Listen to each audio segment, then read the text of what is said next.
ونتوكل عليه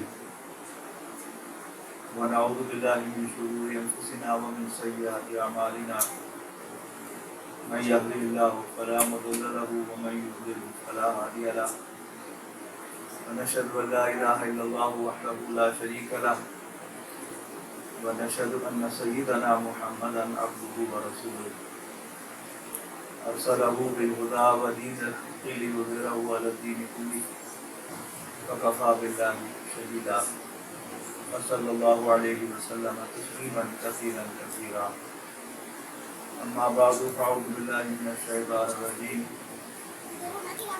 بسم الله الرحمن الرحيم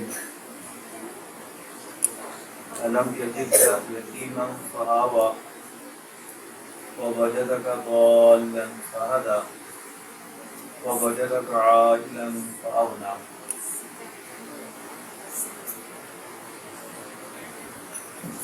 جو آپ کو معلوم ہے کہ آج کس موضوع پر گفتگو ہونی ہے؟ بتایا وہ ایک تو آج کس موضوع پر بات کرنی ہے؟ نبی صلی اللہ علیہ وسلم کی سیرت پر آج ہم نے گفتگو کرنی ہے. اور نبی اکرم صلی اللہ علیہ وسلم کا آپ کے ذہن میں کیا تعارف ہے؟ کون ہے وہ؟ اللہ تعالیٰ کے پیغمبر ہیں، اللہ تعالیٰ کے نبی ہیں، اللہ کے رسول ہیں اور آخری رسول ہیں. یہ آخری کیوں کہتے ہیں؟ یہ کہ 1,24,000 پیغمبر آئے اور اس سلسلے کی آخری شخصیت نبی اکرم حضرت محمد مصطفیٰ صلی اللہ علیہ وسلم ہیں. آپ کہاں پیدا ہوئے؟ بنا مکہ مکرمہ میں پیدا ہوئے. اور آپ کا وصال کہاں ہوا؟ مدینہ منورہ میں. آپ کو پتہ ہے سارا. یہ بھی آپ کو پتہ ہے کہ نبی اکرم صلی اللہ علیہ وسلم کی والد کی عمر کیا تھی جب آپ پیدا ہوئے؟ نبی اکرم صلی اللہ علیہ وسلم کے والد کتنے سال کے تھے جب آپ پیدا ہوئے؟ نہیں معلوم؟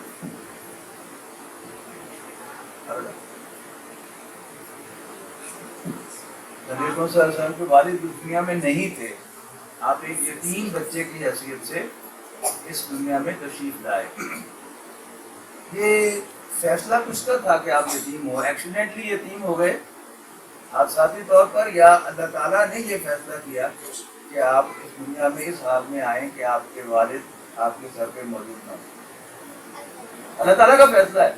لہٰذا یہ کوئی حادثہ نہیں ہوا کہ وہ ہم کہیں کہ او ہو آپ کے والد کا پہلے ہی انتقال ہو گیا. ایسا نہیں ہوا. اللہ تعالیٰ سب کچھ جو دنیا میں کرتا ہے وہ اللہ تعالیٰ کے فیصلے سے ہوتا ہے، اللہ تعالیٰ کی پلاننگ سے ہوتا ہے. اللہ تعالیٰ پلان کرتا ہے، طے کرتا ہے کہ کیا کرنا ہے کیا نہیں کرنا، اور جو اللہ طے کرتا ہے وہی ہوتا ہے. تو نبی اکرم صلی اللہ علیہ وسلم یتیم حادثاتی طور پر نہیں ہوئے کیوں ہو آپ کے پیدا ہونے سے پہلے ہی آپ کے والد کا انتقال ہو گیا. نہیں، اللہ تعالیٰ کا فیصلہ تھا کہ آپ اس دنیا میں ایک یتیم بچے کی حیثیت سے تشریف لائیں. ٹھیک ہے. اور یہ بھی آپ کو پتا ہوگا کہ اللہ تعالیٰ نے نبی اکرم صلی اللہ علیہ وسلم کی والدہ کو کب بلایا اپنے پاس؟ پتا کہ 6 سال کی عمر میں. یعنی والد تو پہلے ہی موجود نہیں تھے.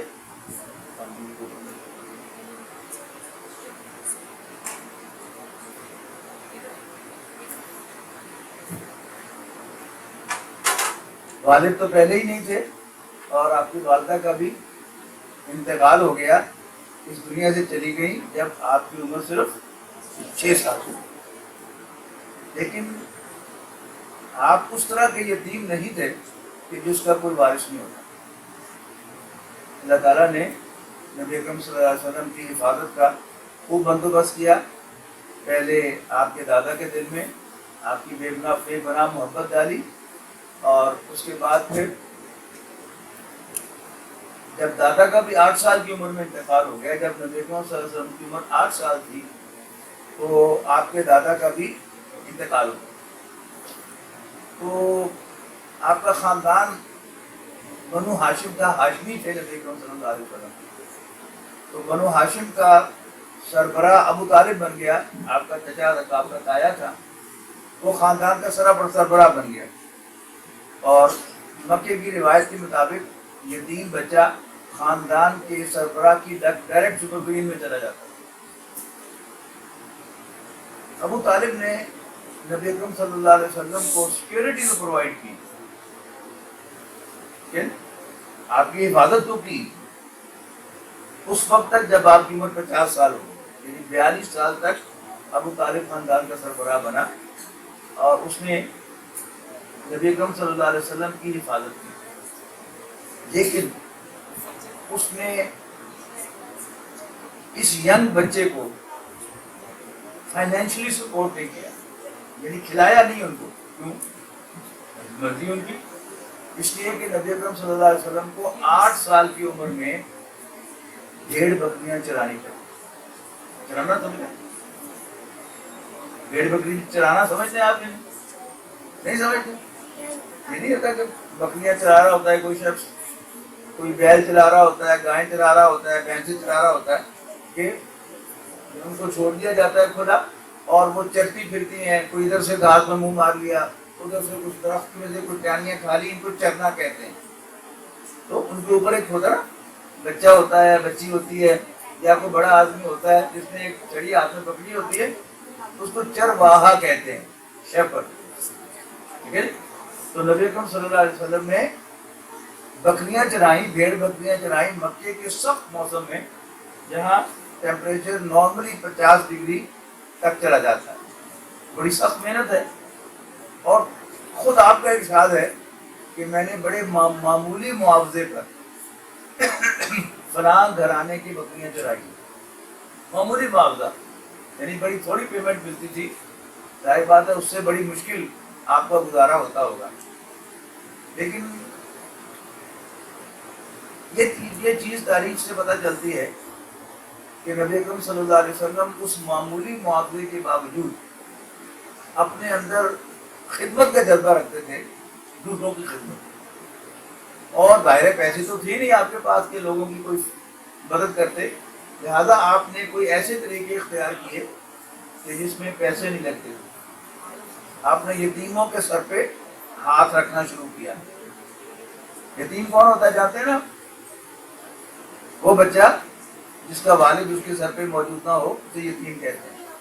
خود بھی آپ یتیم تھے اور آپ یتیموں کے سر پہ ہاتھ رکھتے تھے۔ یتیم کی اصل ضرورت کیا ہوتی ہے؟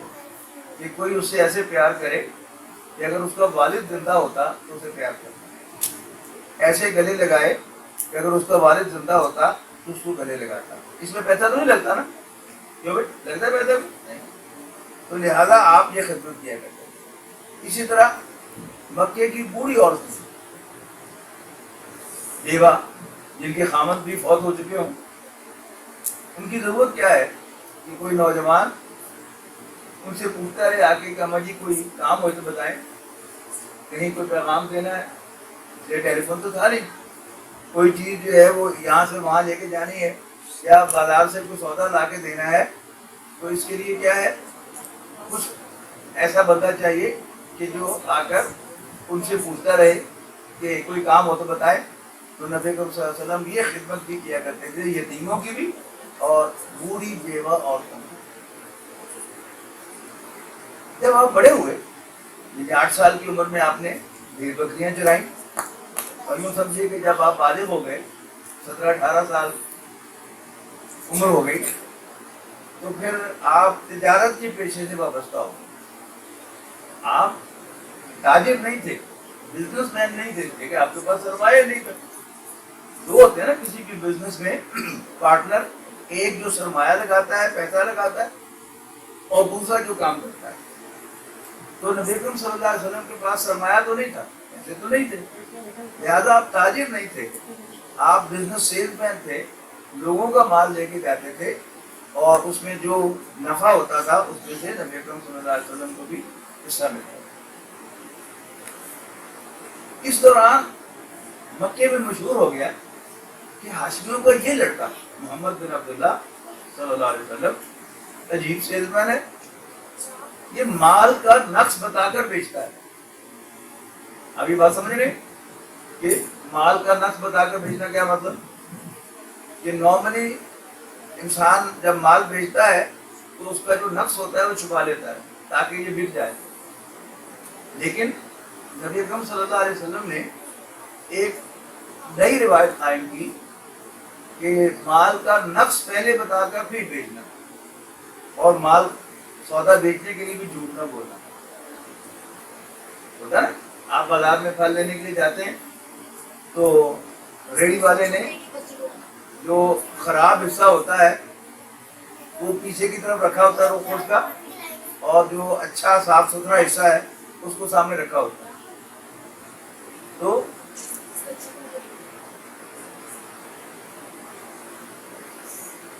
نبی اکرم صلی اللہ علیہ وسلم نے یہ طریقہ وہاں اپنایا کہ آپ اپنے مال کا نقص پہلے بتا دیتے اور پھر وہ مال بیچتے، اور مال بیچنے کے لیے بھی جھوٹ نہ بولتے.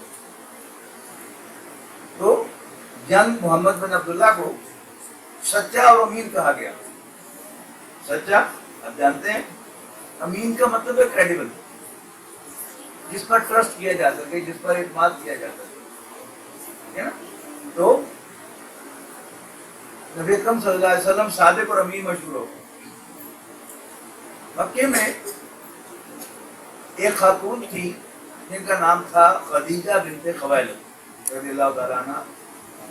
یہ مکے کی سب سے مالدار خاتون تھی اور یہ 2 دفعہ بیوہ ہو چکی. یہ 2 دفعہ بیوہ ہو چکی تھی. چھوٹے بچے تو شاید اس بات کو نہ سمجھ سکے کہ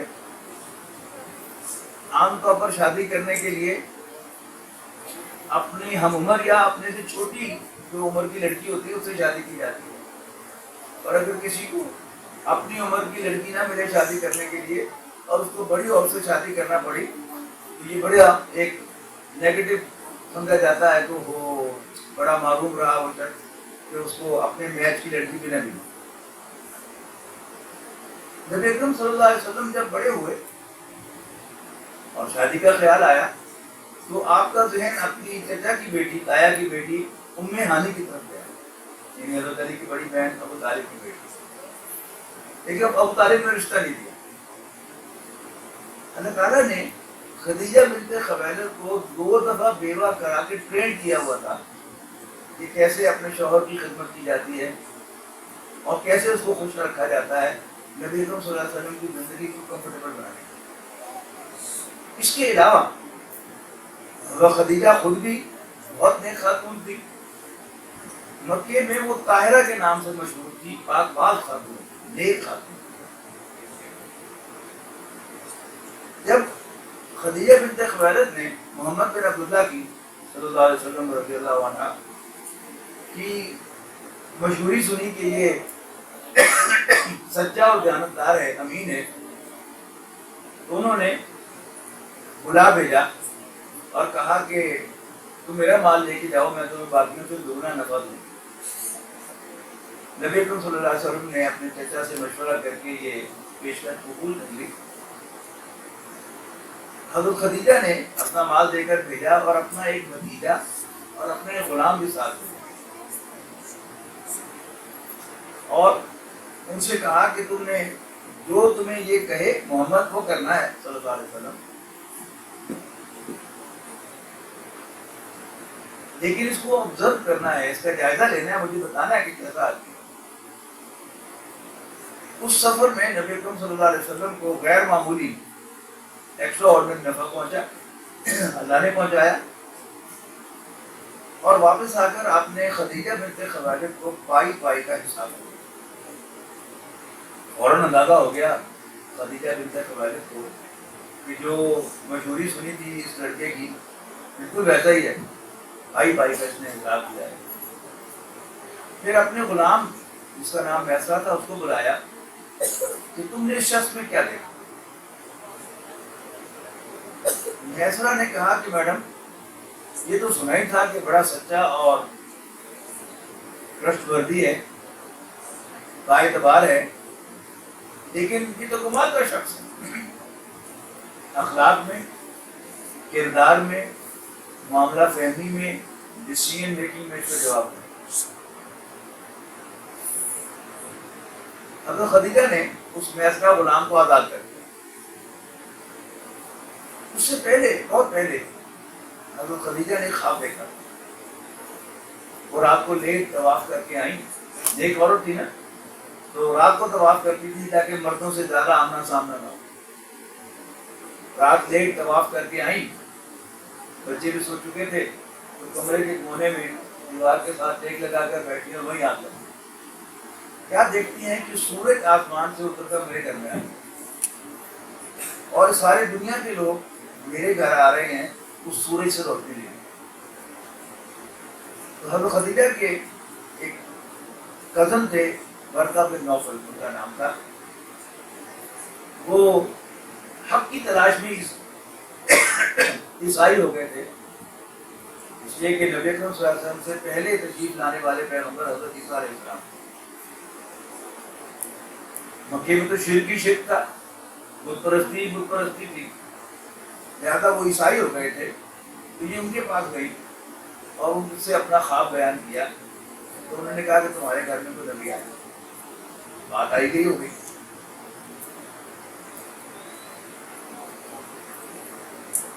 حضرت خدیجہ نے اپنی سہیلیوں سے کہا کہ میں محمد سے شادی کرنا چاہتا ہوں۔ ان کی سہیلیوں نے کہا کہ کرے میرے آپ شادی، آپ ہم سے کیوں پوچھ رہے؟ میں نے کہا کہ میں اس لیے پوچھ رہی ہوں کہ میں پیغام کیسے دوں۔ دیکھیے آج واٹس ایپ ہے اور یہ سوشل میڈیا ہے اور ٹیلی فون ہے، لیکن آج بھی کوئی شریف لڑکی خود فون کر کے کسی لڑکے کو نہیں کہتی میں تمہیں شادی کروں۔ اس کا انتخاب ہو بھی جائے تو اپنی والدہ سے کہتی ہے، والد سے بھی ڈائریکٹلی کہتی ہے، اپنی والدہ سے کہتی ہے یا اپنی کسی سہیلی سے والدہ کو کہلواتی ہے، لیکن اس کو یہ کہتے ہوئے بھی شرم محسوس ہوتی ہے کہ جی میں نے فلاں سے شادی کر دی۔